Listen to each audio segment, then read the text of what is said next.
فمن تمتع بالعمرۃ الی الحج فما استیسر من الہدی۔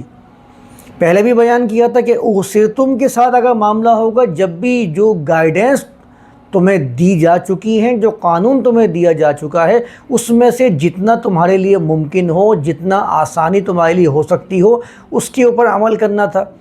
اسی طریقے سے اگر تمہارے معاملے کے اندر بے چینی، بے خوفی نہ پائی جاتی ہے، اس وقت بھی تمہارے اندر معاملہ کیا ہوگا؟ فما استیسر من الہدی۔ یہ دو چیزیں غسرتم کے ساتھ اور امنتم کے ساتھ یکساں رہیں، اس میں کسی قسم کا کوئی بدلاؤ قرآن نے بیان نہیں کیا ہے۔ ظاہر ہے جو قانون آپ کو دیا گیا ہے، آپ اس قانون میں سے جتنا میسر آئے گا اس پہ عمل کریں، اس پر کاربند رہیں۔ اس پر تو قرآن نے کوئی بدلاؤ نہیں کیا ہے، سچویشن تبدیل ہو جاتی ہے۔ اس نے کہا فَإِنْ أُرْسِلْتُمْ کے معاملے کے اندر پوری سچویشن بیان کی ہے کہ اس طریقے سے آپ کو لے کے چلنا ہے معاشرے کو، کس طرح حج اور عمرے کے ساتھ تمام کرنا ہے، آباد کاری کیسے کرنی ہے۔ اب یہاں پر اس نے بیان کیا فَمَنْ تَمَتَّعَ بِالْعُمْرَةِ إِلَى الْحَجِّ۔ عام مروجہ تراجم کے اندر اس کو بیان کیا گیا ہے کہ جس نے فائدہ اٹھایا عمرے کا حج تک، تو اس کو ہمارے ہاں بیان اس طرح کرتے ہیں کہ 4 ذی الحجہ کو عمرے کا احرام باندھ کر 1 یا 2 دن کے اندر احرام کھول لیتے ہیں، یا شروع سے احرام باندھ کے چلے جاتے ہیں، کہتے ہیں عمرے کا احرام ہم نے باندھا ہے، عمرے کی نیت سے گئے ہیں، اور 8 تاریخ کو پھر حج کا احرام باندھتے ہیں۔ تو اس کا ترجمہ اس طرح کیا جاتا ہے کہ اس کو کہتے ہیں حج تمتع، کہ فائدہ اٹھا لیا اس نے حج کے ایام کے اندر، عمرہ بھی اس نے کر لیا ہے۔ یہ تو اس کا مروجہ ترجمہ ہمارے یہاں بیان کر دیا جاتا ہے۔ ہم تو ظاہر ہے دونوں ہی پہلو سامنے رکھ کے بات کرتے ہیں، تاکہ جو مروجہ ترجمہ اختیار کرنے والے ہیں ان کی بھی آنکھیں کھولنے کے لیے، ان کے سامنے بھی حقیقت کے انکشاف کے لیے باتیں، نکات سامنے آتے رہیں۔ تمتع باب تفاعل سے ہے، یعنی یہ ورب کی ایک فارم ہوتی ہے عربی زبان کے اندر، تفاعل۔ ہر فارم کی خاصیت ہوتی ہے۔ مثال کے طور پر جب آپ غفور کہتے ہیں تو غفور کا معنی الگ ہوتا ہے، لیکن استغفار جب یہ بنتا ہے تو استغفار کا معنی میں تھوڑی تبدیلی آ جاتی ہے۔ مادے کی بنیادی میننگ تو سیم رہتی ہے، لیکن فارم بدلنے سے میننگ کے اندر کچھ چیزیں ایڈ ہو جاتی ہیں۔ ایسے ہی اس کا بھی معاملہ ہے۔ متاع عربی زبان کا لفظ ہے، متاع الحیات الدنیا قرآن نے استعمال بھی کیا ہے۔ متاع کے معنی کے اندر کسی چیز کو دراز کر دینا، طول دے دینا، آگے بڑھا دینا، فائدے کو حاصل کرنا۔ جیسے نکاح متعہ استعمال کرتے ہیں ہمارے ہاں، متعہ کیا ہے فلاں نے، فائدہ حاصل کیا ہے۔ فَمَسْتَمْتَعْتُمْ بِهِ مِنْهُنَّ فَآتُوهُنَّ أُجُورَهُنَّ فَرِيضَةً، یہ سورہ نساء کے اندر لکھا ہوا ہے۔ پس جس نے بھی فائدہ حاصل کیا،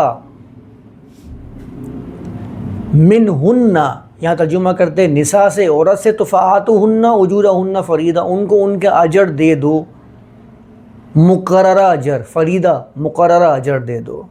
اس پر تو خود بات کریں گے تفصیل سے۔ وہاں بھی استمتعتم کے ڈرائیو ورڈ آئے ہیں متاع سے۔ تو متاع کے معنی عربی زبان کے اندر کسی چیز کو دراز کرنا، پھیلانا، آگے بڑھانا، فائدہ اٹھانا۔ اسی طرح متعتن عربی زبان کے اندر مضبوط رسی کو بھی کہتے ہیں، ٹھوس ہو جانا، مضبوط ہو جانا۔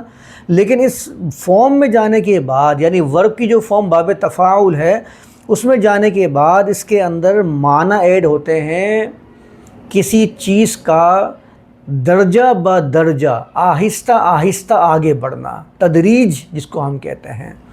اتخاذ کا اس کے اندر معنی پیدا ہو جاتا ہے، کسی چیز کو اہتمام کے ساتھ اپنا لینا اور درجہ بدرجہ اس کو آہستہ آہستہ آگے بڑھاتے رہنا۔ اور کس چیز کو آگے بڑھانا، کس چیز کو آہستہ آہستہ دراز کرنا ہے؟ عمرے کو، آباد کاری کو آہستہ آہستہ درجہ بدرجہ آگے بڑھاتے جانا ہے، اس میں طول دیتے جانا ہے۔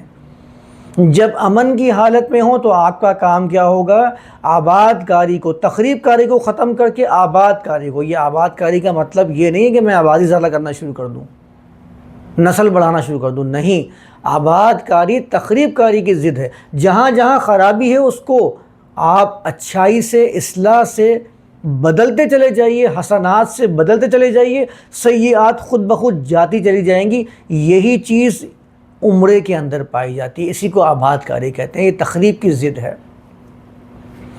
تو امن کی حالت میں آپ کا کام کیا ہوگا؟ آہستہ آہستہ آپ آباد کاری کو طول دیتے جائیے. الی الحج، حج کے ساتھ ساتھ، حج کے لیے. یہ الہ کے معنی عربی زبان کے اندر سے تک اور طرف نہیں ہوتے ہیں. آپ قرآن کی آیات دیکھتے رہیے، ترجمے دیکھتے رہیے. جو رننگ ٹرانسلیشنز ہمارے ہاں کیے جاتے ہیں اس کے بھی ترجمے کا آپ جائزہ لے لیجئے. وَلَا تَأْكُلُوا أَمْوَالَهُمْ إِلَىٰ أَمْوَالِكُمْ کا ترجمہ چیک کر لیجئے. قرآن کے اس مقام پر آپ ترجمہ کیجئے اور نہ استعمال کرو اموالہم، ان کے اموال کو، الی اموالکم، تمہارے مالوں کی طرف، تمہارے مالوں کی تک نہیں. تک اور طرف ترجمہ یہاں ہو ہی نہیں سکتا، ممکن ہی نہیں ہے. سب نے ترجمہ کیا ہے اس کا اپنے مالوں کے ساتھ، ان کے مالوں کو استعمال نہ کرو، یہ ترجمہ کیا جاتا ہے. اس کا مطلب ہوا الہ کے معنی کے اندر ساتھ کا معنی بھی، مع کا معنی بھی موجود ہوتا ہے. اسی طریقے سے الہ کے معنی کے اندر لیے کے لیے، یعنی لی والا معنی بھی موجود ہوتا ہے. جیسے قرآن میں سورہ نمل کے اندر میں پڑھ رہا تھا کہ ملکہ سبا کا تذکرہ ہوا. انہوں نے کہا کہ میرے پاس پیغام آیا ہے، انہ من سلیمان، سلیمان کی طرف سے. مشورہ انہوں نے اپنے لوگوں سے کیا تو انہوں نے کیا کہا؟ لوگوں نے والامر الیک کی. اس کا مطلب یہ نہیں ہوگا کہ حکم آپ کی طرف ہے، نہیں، آپ کا حکم ہے. آپ جیسا ارشاد فرمائیں گے ہم ویسا ہی عمل کریں گے. آپ سیاق و سباق دیکھ لیجئے، اسی ترجمے کی طرف لے کر جا رہا ہے. تو ہمیشہ یہ جو حروف ہوتے ہیں یہ سیاق و سباق کے محتاج ہوتے ہیں. فمن تمتع بالعمرۃ الی الحج، پس جس نے بھی درجہ بدرجہ آگے بڑھایا آباد کاری کو حج کے لیے، قانون کے نفاذ کے لیے، تو معاملہ کیا کرنا ہے؟ فمستیسر من الہد، جو کانسٹیٹیوشن اس کے پاس ہے، جو شکیں اس کے پاس ہیں، جو دستور اس کے پاس ہے، جس کو قرآن نے ہدایت کے لفظ سے تعبیر کیا ہے، اس سے جتنا میسر آتا جائے اس کو عمل میں لاتے رہو. یہ ہے آپ کا اس آیت کا مفہوم. اس کو ہم نے اٹھا کے ٹریڈیشنل ترجمہ کر دیا ہے کہ وہ مروجہ طریقے کو اپنائیے اور حج کے ساتھ عمرے کو ترجمہ تو کیا ہی نا حج و عمرے کا، وہ مائنڈ سیٹ کیا ہوا ہے. تو احرام باندھ لیجئے، ایسا کر لیجئے اور اس طرح آپ کو دونوں چیزیں حاصل ہو جائیں گی. اس کو فائدہ قرار دے دیجیے، نہیں، آگے بڑھانا درجہ بدرجہ.